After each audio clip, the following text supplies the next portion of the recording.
Ce programme est financé par les amis et partenaires du ministère de Joyce Meyer.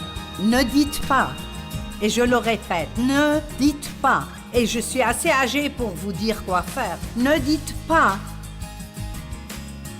de mauvaises choses sur vous-même de votre propre bouche. Ce serait mieux que quelqu'un d'autre dise du mal de vous plutôt que vous-même.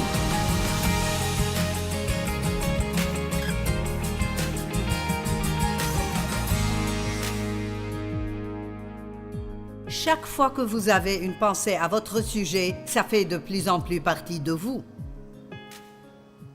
Et ce que vous pensez finira par sortir de votre bouche et entrer dans votre attitude, puis dans vos émotions, et ensuite vous commencez à montrer cela aux autres. J'avais une assistante qui était si intelligente et si bonne, mais elle n'avait aucune confiance en elle. Et à la fin, je ne pouvais plus travailler avec elle parce qu'elle m'énervait. Vous savez, comme quand vous arrivez à bout, c'est comme... je ne peux pas faire ton travail ou te confier ton travail et puis te donner l'assurance pour le faire. Donc, comme elle n'était pas sûre d'elle-même, j'ai perdu confiance en elle. Et alors, j'ai commencé à faire les choses moi-même parce que je n'étais pas sûre qu'elle pourrait les faire. Donc, vous feriez mieux de penser à ce que vous ressentez pour vous-même. Que pensez-vous de vous-même? Croyez-vous qu'avec l'aide de Dieu, vous pouvez faire tout ce que vous devez faire dans la vie, ou pensez-vous, c'est trop pour moi? C'est trop difficile. Non, Dieu ne nous donne jamais rien de trop dur à faire, donc ne dites pas c'est trop difficile. J'ai essayé d'étudier et je ne comprends pas la Bible. Eh bien, prenez une autre traduction et continuez à chercher jusqu'à trouver une que vous puissiez comprendre. Et priez pour que le Saint-Esprit vous enseigne pendant que vous lisez. Amen.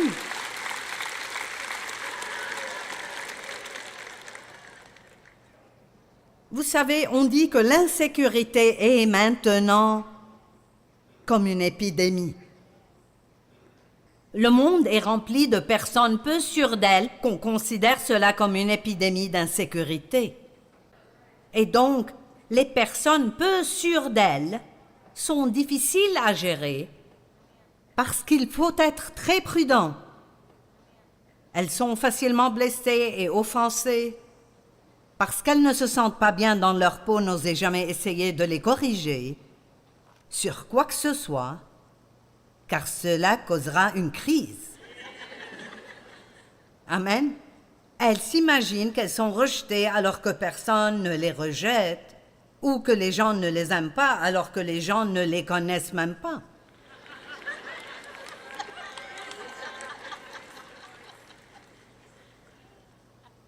Oh, je ne savais pas que j'étais insécurisée, je pensais que j'étais juste comme... Ainsi, vous avez une façade qui dit que je suis dure et personne ne va me piétiner, alors qu'à l'intérieur, vous vous effondrez.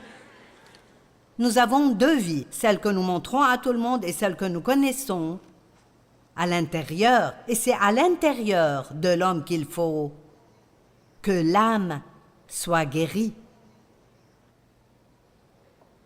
Dans le temps, quand Dave et moi, nous n'étions pas d'accord sur quelque chose, je me sentais toujours blessée et rejetée, comme s'il ne m'aimait pas.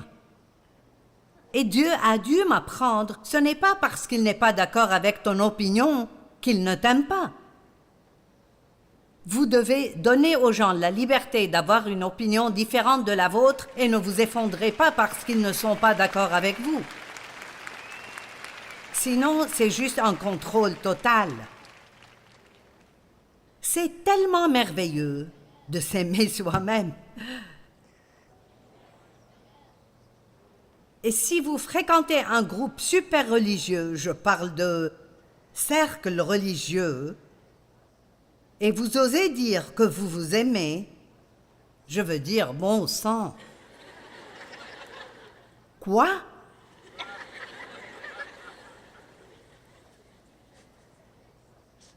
J'étais en Pennsylvanie et j'ai dit cela un soir et le lendemain, le gros titre du journal était « Meyer dit qu'elle s'aime bien ». Mais si j'avais dit « Oh, je suis un ver si misérable, je suis une personne tellement horrible », alors ils auraient pensé que j'étais bonne.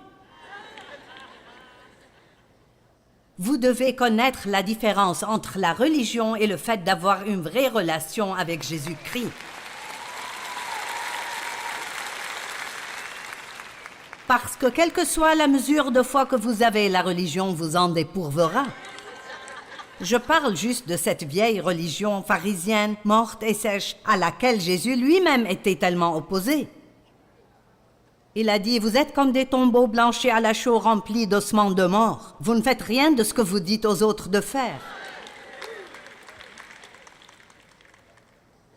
Nous avons désespérément besoin d'une image de soi saine. Vous n'atteindrez jamais votre destinée divine si vous n'avez pas une bonne attitude envers vous-même.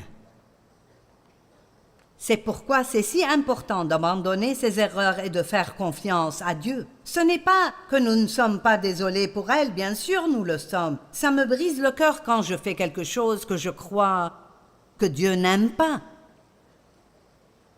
Mais j'ai appris que je ne peux pas les traîner avec moi. Vous ne pouvez pas traîner les erreurs d'hier aujourd'hui, car tout cela devient trop lourd à porter. Dieu a un travail à vous confier et vous ne pouvez pas le faire en traînant un sac de culpabilité. Amen, ça devient un fardeau lourd. Venez à moi, vous tous qui êtes fatigués et accablés, et je vous donnerai du repos. Nous ne pouvons pas aller au-delà de la volonté de Dieu à notre égard. Mais vous pouvez faire tout ce qu'il vous dit de faire. Tout ce que Dieu vous donne, aussi fou que ça paraisse aux yeux des autres. Si vous êtes vraiment sûr que Dieu vous a parlé dans votre cœur, alors allez-y. Et vous savez quoi? Si vous découvrez que vous avez tort, ne vous laissez pas décourager. Dites, je sais que je ne devrais plus refaire ça et passer à autre chose. Vous savez, l'échec fait partie du succès. Nous échouons sur notre chemin vers le succès. J'ai fait des erreurs. J'ai essayé de passer à la télé avant que Dieu ne m'appelle à passer à la télé. Et parfois, vous avez quelque chose à cœur et ça vient de Dieu, mais ce n'est pas le bon moment. Et ça devient parfois difficile à discerner, surtout en tant que jeune chrétien.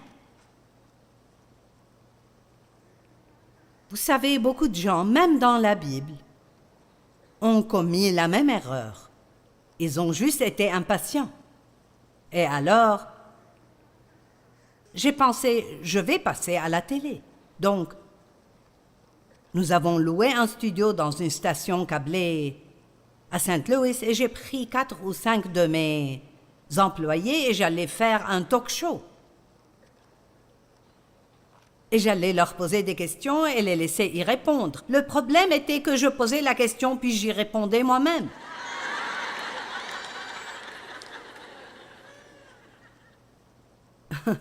Je ne suis pas une animatrice de talk show. Nous ne faisons pas beaucoup d'interviews dans nos programmes télé, comme faire venir des gens et les interviewer. Je vais la semaine prochaine à Daystar et à TBN pour faire quelques interviews d'1 heure pour mes livres d'automne. Eh bien, c'est ce qu'ils font. Il y a des gens qui viennent tout le temps, ils les interviewent. Mais j'ai essayé. Et des gens nous ont écrit des lettres pour nous dire « Pouvez-vous, s'il vous plaît, dire à Joyce de laisser les invités parler ?» Quand ils sont venus pour me dire ça, j'ai pensé « Je n'ai pas aimé ça du tout, parce que si vous êtes dans mon émission et vous ne dites pas la bonne chose,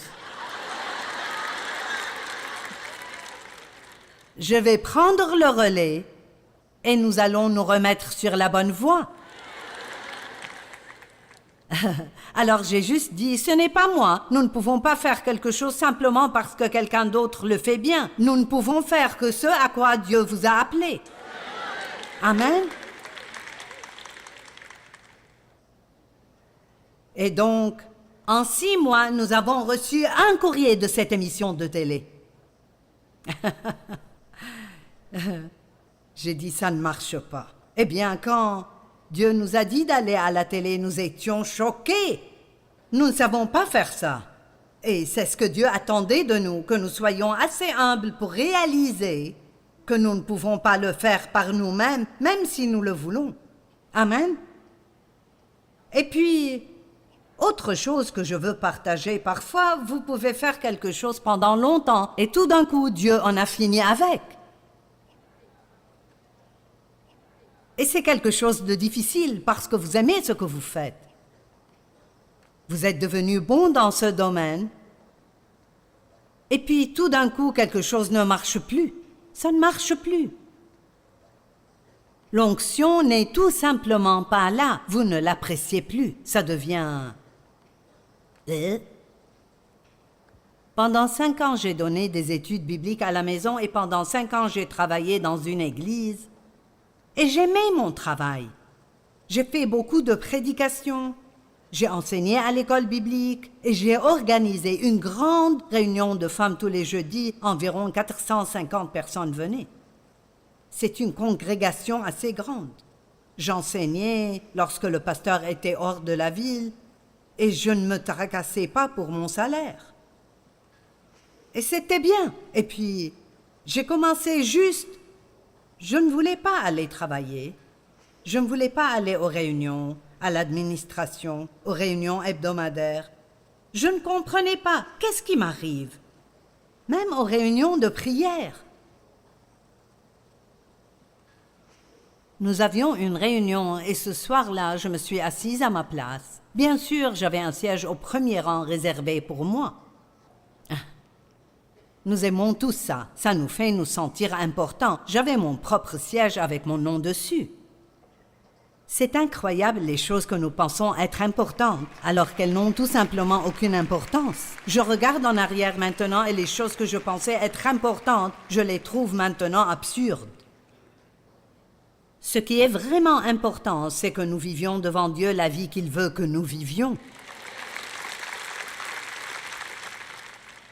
Et alors, Dieu m'a dit, « Qu'est-ce que tu fais ici ?» Et j'ai dit, « Je suis à l'église, c'est le mardi soir. » Et Dieu a en fait dit, « J'en ai fini avec toi ici. » Eh bien, c'est insultant.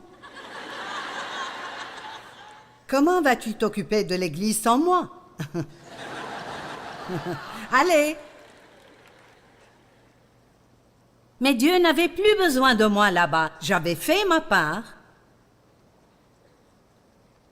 Et il voulait que je prenne le ministère et que j'aille au nord, sud, est et ouest. Eh bien, je ne raconterai pas toute cette histoire, mais ce que je veux dire, c'est que je sens qu'il y a quelqu'un ici qui a besoin d'entendre que vous êtes peut-être bon dans quelque chose, mais quand Dieu en a fini avec ça, vous n'avez pas besoin de continuer à essayer de pousser un cheval mort depuis 10 ans. Amen. Et vous savez, j'ai dû abandonner certaines choses ces dernières années. J'adorais participer à nos voyages missionnaires. 3 fois par an, j'allais pendant 3 semaines et nous allions dans 4, 5 ou 6 pays. Et nous atteignions tellement de gens. Et nous avions eu une telle faveur, toutes les portes nous étaient ouvertes. Et puis, les choses n'ont plus marché. Nos visas seraient annulés et les terrains que nous louons seraient annulés. Et ça ne marchait simplement pas. Vous me comprenez quand je dis « ça ne marche simplement pas » ? Et ça m'épuisait, je devenais trop vieille pour faire ça. J'avais besoin de me consacrer à des choses qui ne me demandaient pas autant. Vous savez, tôt ou tard, il faudra comparer les efforts aux fruits. Obtenez-vous suffisamment de fruits des efforts que vous consacrez à quelque chose pour que ça en vaille la peine? Et je ne voulais pas abandonner ça. Maintenant, Ginger y va et moi pas. Mais Dieu merci, elle est là pour le faire. Nous ne pouvons pas être imbus de nous-mêmes et ne jamais laisser personne d'autre faire quoi que ce soit parce que vous ne serez juste plus utile. Alors soyez prêts à travailler et soyez prêts à laisser tomber quand Dieu vous dit de le faire. Amen. Et si vous abandonnez quelque chose, ça ne veut pas dire que Dieu en a fini avec vous, mais ça signifie que c'est une nouvelle période dans votre vie. C'est difficile d'être en relation avec des personnes peu sûres d'elles. Elles auront besoin d'une affirmation continue, de beaucoup de compliments, sinon elles se décourageront et deviendront déprimées.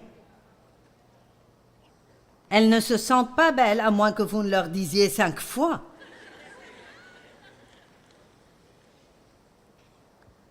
Ce besoin déséquilibré devient souvent un fardeau trop lourd pour ceux qui tentent d'avoir une relation avec ces personnes et ils préfèrent rompre les liens plutôt que de se préoccuper des humeurs de l'individu insécurisé.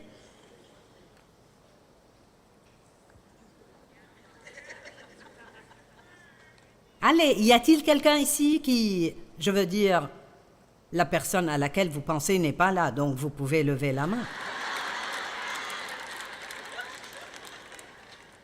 Y a-t-il quelqu'un ici qui a affaire à quelqu'un comme ça? Il vous fatigue tellement. Ouf. Bientôt, vous n'aurez peut-être plus le choix. Vous ne pouvez pas laisser quelqu'un vous empoisonner la vie parce qu'il ne veut pas s'entendre avec Dieu et laisser Dieu le guérir. Et en vérité, beaucoup de gens ne veulent pas d'aide. Ils veulent rester là et vous raconter leurs problèmes toute la journée, jour après jour. Ils ne veulent pas d'aide. Dieu aidera ceux qui veulent son aide. Les gens comme ça sont facilement offensés et ont tendance à se comparer aux autres. Ils doivent continuellement être les premiers dans tout et essayer de prouver qu'ils valent quelque chose. Ou ils vont à l'autre extrême et deviennent excessivement introvertis et tellement timides qu'on ne peut pas tirer de mots d'eux. Une personne ayant une mauvaise image de soi peut se montrer excessivement attachée. C'est comme si, quand vous leur prêtez la moindre attention, vous avez une nouvelle ombre.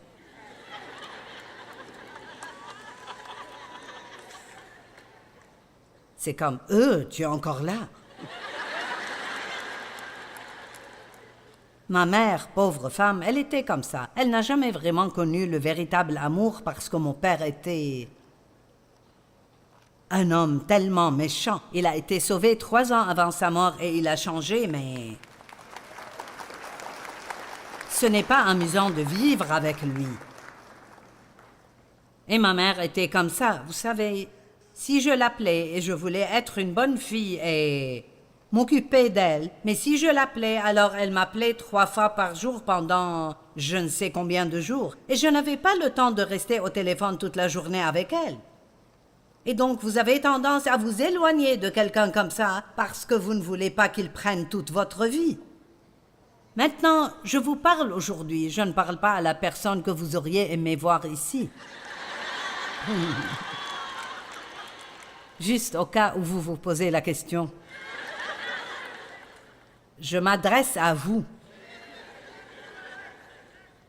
Je veux que vous vous regardiez et que vous vous demandiez « Que pensez-vous de vous-même et comment parlez-vous de vous-même » Je l'ai dit hier, mais je vais le répéter aujourd'hui. Ne dites pas, et je le répète, ne dites pas, et je suis assez âgée pour vous dire quoi faire. Ne dites pas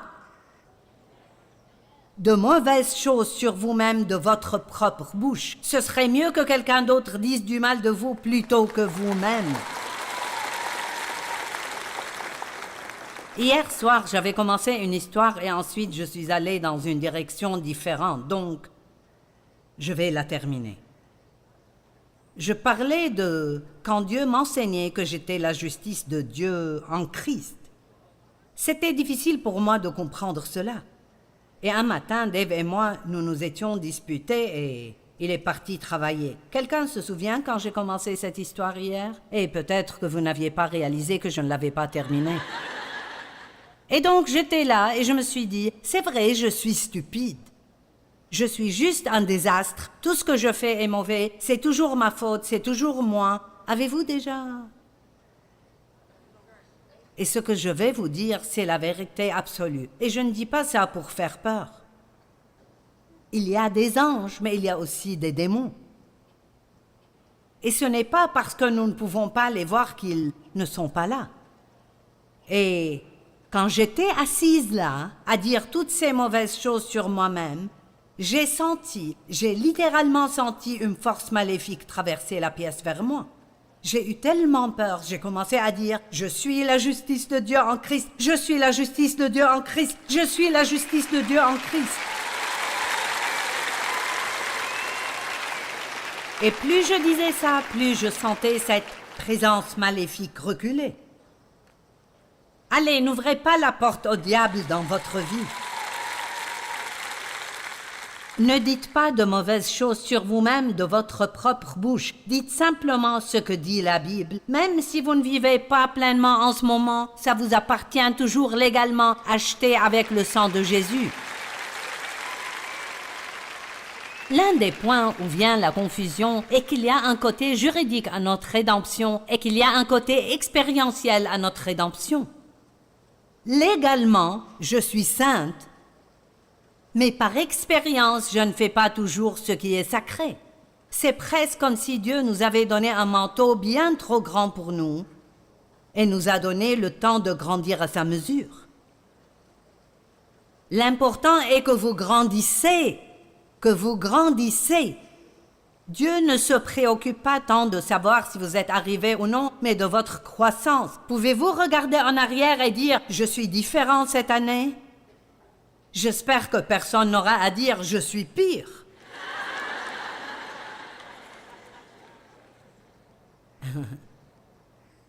Eh bien, qu'est-ce qu'une image de soi saine? Tout d'abord, vous n'avez pas une plus grande estime de vous-même qu'il ne le faut. Parce que quand vous commencerez à penser que vous êtes vraiment important, vous commencerez à penser que les autres n'ont pas d'importance. Et il n'y a rien, je pense, qui blesse plus le cœur de Dieu que si nous traitons quelqu'un comme s'il était moins que nous ou pas aussi bon que nous. Et parfois, les gens qui en sont les plus coupables sont ceux qui sont haut placés. Donc, j'en fais mon affaire quand je suis dans ces arènes. Je parle à tous ceux que je rencontre sur mon chemin. Je les salue et je les remercie. Cherchez la personne à laquelle personne ne prête attention et parlez-lui. N'essayez pas de vous adresser uniquement à la personne la plus importante dans la pièce. Cherchez la personne qui a l'air seule et qui semble être dans le besoin. Eh bien, Joyce, je préfère sortir avec mes amis. Eh bien, qui serait différent? Arrêtons d'être dans nos petits groupes. Mon petit groupe d'amis chrétiennes sans parler à personne d'autre. Le monde est tellement rempli de gens qui souffrent. Et nous ne sommes pas trop importants. J'ai dit, nous ne sommes pas trop importants pour leur prêter attention. Amen. Nous ne sommes pas trop importants pour prêter attention à un pécheur. Ce n'est pas nécessaire qu'il devienne votre meilleur ami, mais vous devez le traiter comme il faut. Je dis toujours de sortir avec les pécheurs, à condition que vous les affectiez et qu'ils ne vous infectent pas.